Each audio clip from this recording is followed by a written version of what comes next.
Okay, this is day 9, I think. 10? 9, 10. Somewhere. We're going to stop counting here soon because I'm going to just forget.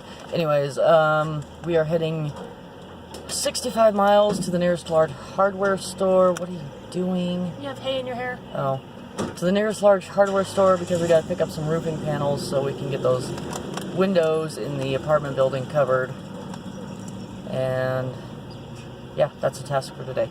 Okay, bye.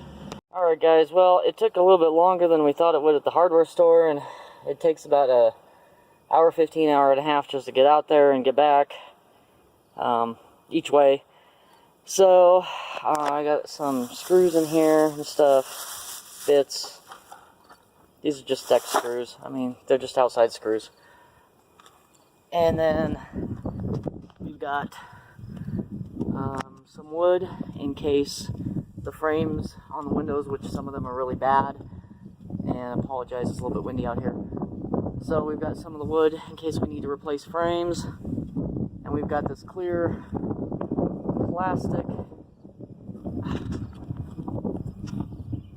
Yeah, you can kind of see through it right there. Anyways, we got this clear plastic that we're going to be putting over all of the broken windows and stuff to hopefully keep some of the weather out.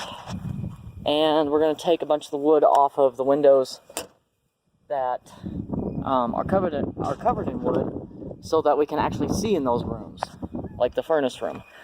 So, unfortunately, that's all we got done for today. And I might just add this to the video tomorrow. But we'll be there tomorrow, working on it. Okay, have a good one.